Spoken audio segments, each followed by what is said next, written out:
La décision de la reine d'exprimer son souhait que Camilla, duchesse de Cornouailles, soit connue sous le nom de reine consort a été disséquée par des experts royaux qui ont suggéré une raison intelligente pour le moment de l'annonce.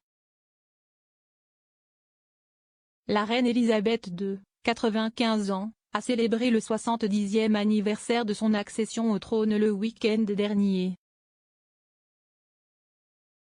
Pour célébrer son jubilé de platine, la monarque a déclaré qu'elle souhaitait que Camilla soit connue sous le nom de reine consort lorsque le prince Charles deviendrait roi.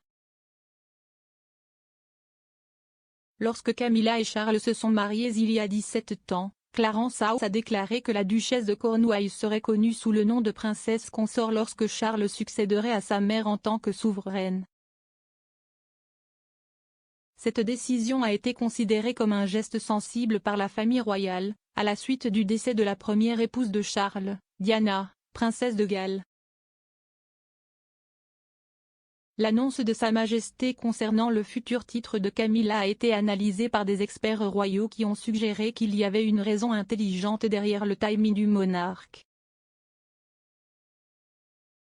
La rédactrice en chef des fonctionnalités en ligne du Daily Mirror, Zoé Forcey, a affirmé que la santé de la reine avait peut-être pris en compte sa décision d'utiliser son anniversaire d'adhésion pour annoncer ses souhaits pour Camilla.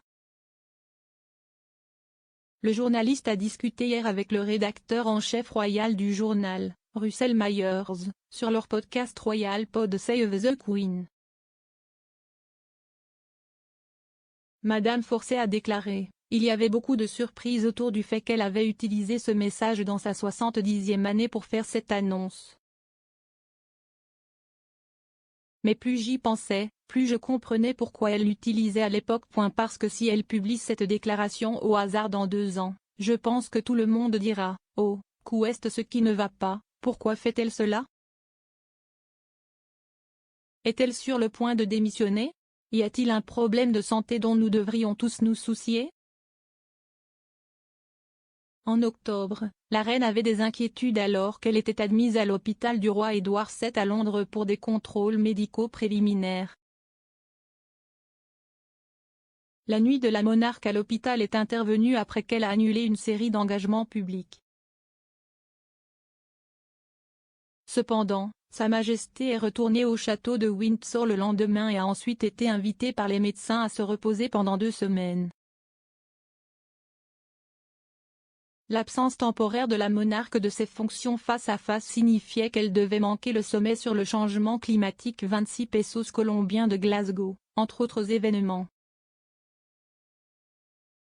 Madame Forcey a affirmé que la reine était peut-être au courant de la façon dont son annonce de Camilla serait reçue si elle n'était pas programmée pour un anniversaire majeur. Elle a déclaré: « Je pense que cela aurait probablement envoyé les gens en mode panique. » Alors, tu penses que c'était peut-être pour éviter ça ?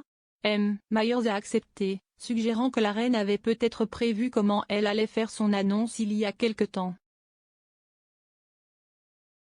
Il a déclaré: « Si est un grand cri pour être honnête, car elle a eu ses propres problèmes de santé. Il n'y a pas de meilleur moment, je suppose, que de l'annoncer maintenant. Son âge est un fait indéniable. Et ses problèmes de santé aussi. Alors, peut-être que c'était prévu comme ça depuis le début. Si cela avait été une déclaration autonome, alors peut-être qu'il y aurait eu une plus grande affaire. »